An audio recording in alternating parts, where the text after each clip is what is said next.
Hello everyone, and welcome to my channel.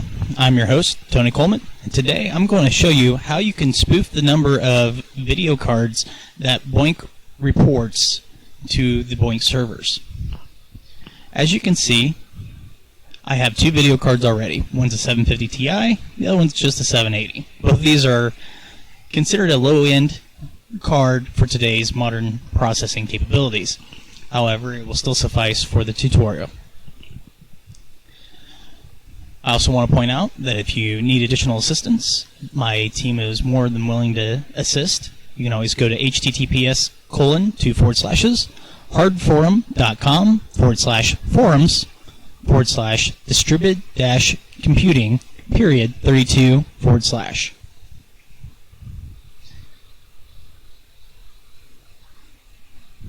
So first I want to show you, before making any changes, what BOINC reports me having in my system. Now that it's loaded, just go to Tools, Event Log, scroll to the top.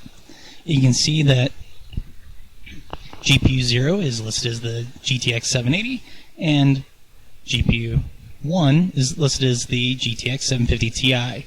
It also shows the OpenCL versions. We'll need to exit BOINC. You'll want to go to your program data folder. Normally that is located on your C drive. It is a hidden folder.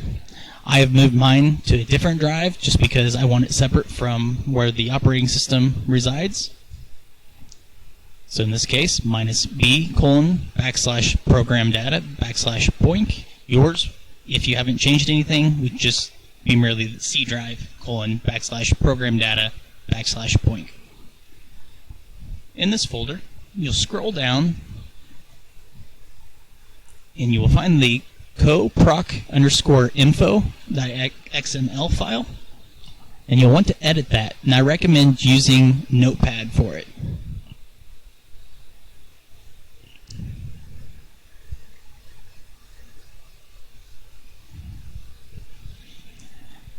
A lot of this information can be confusing for people who don't know what they're looking for.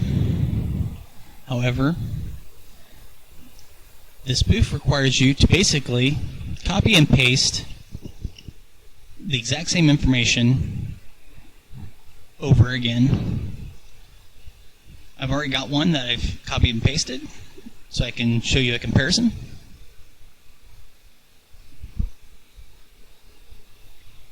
Here's where my GTX 780 shows on both sides. However, you scroll down to where it has the /CoPros-CUDA.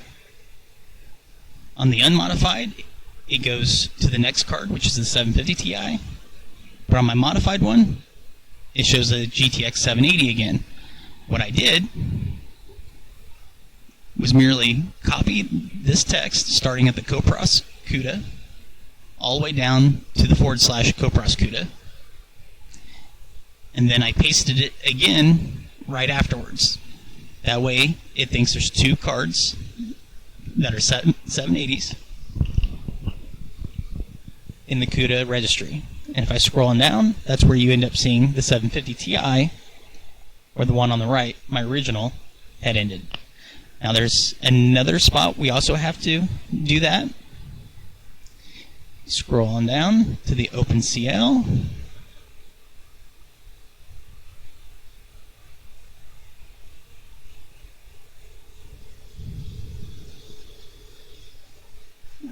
That's the one for the 750 Ti. Above it should be my 780.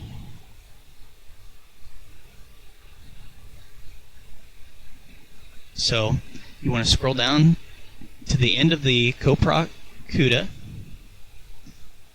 You will see the NVIDIA OpenCL. I'd want to highlight all of this until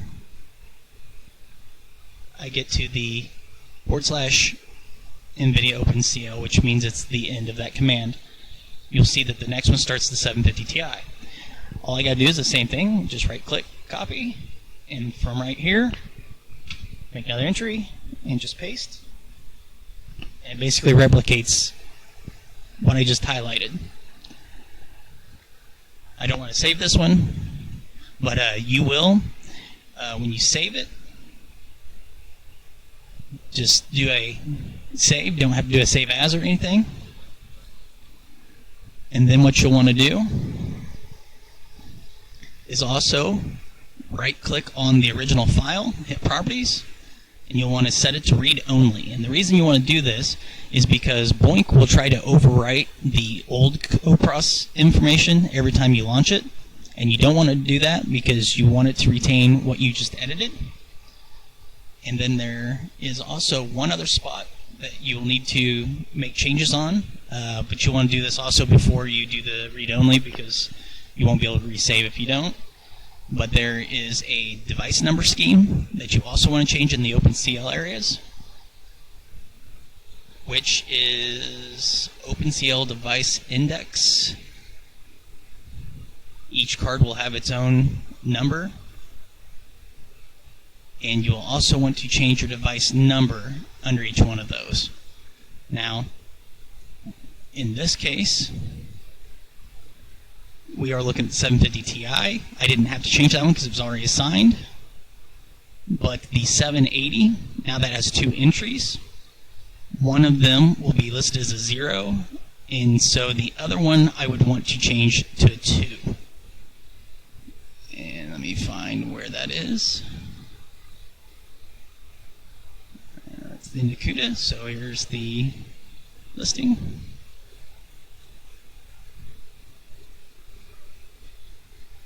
Device number, right there.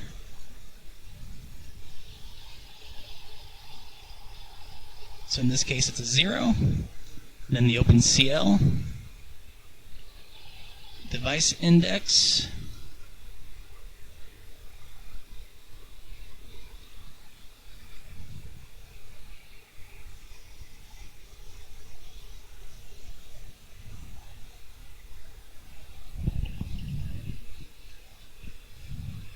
Maybe just easier to do this.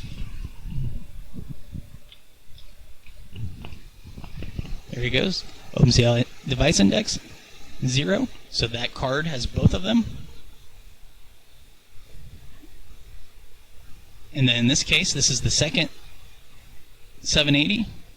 We want to make sure that one's set as 2 because we don't want any of the cards to have the same ID number or else they will conflict.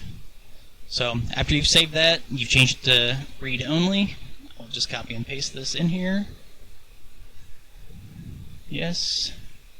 Verify that it's read only. It is. I now launch BOINC.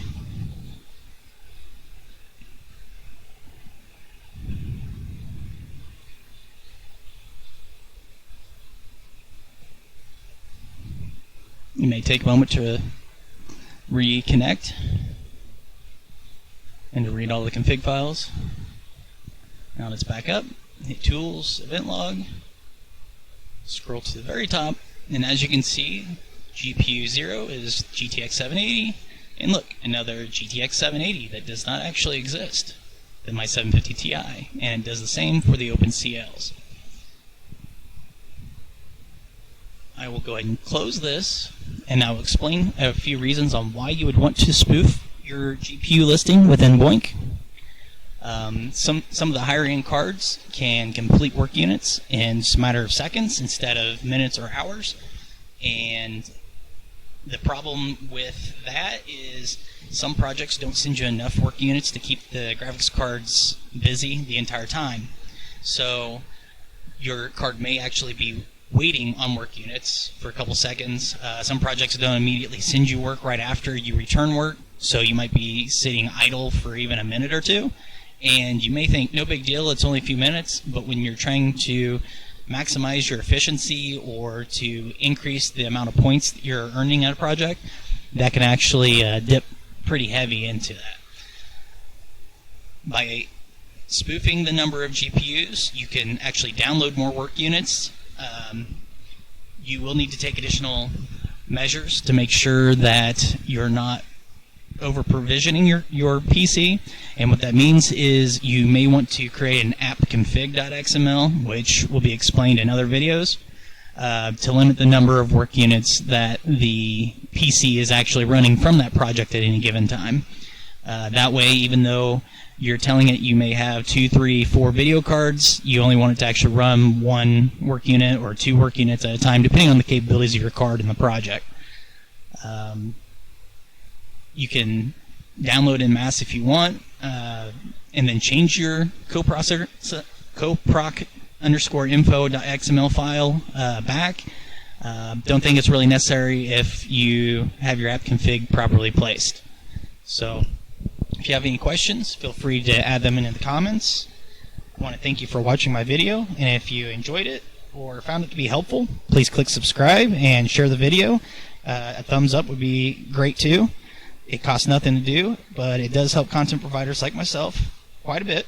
So, until next time, have a good one.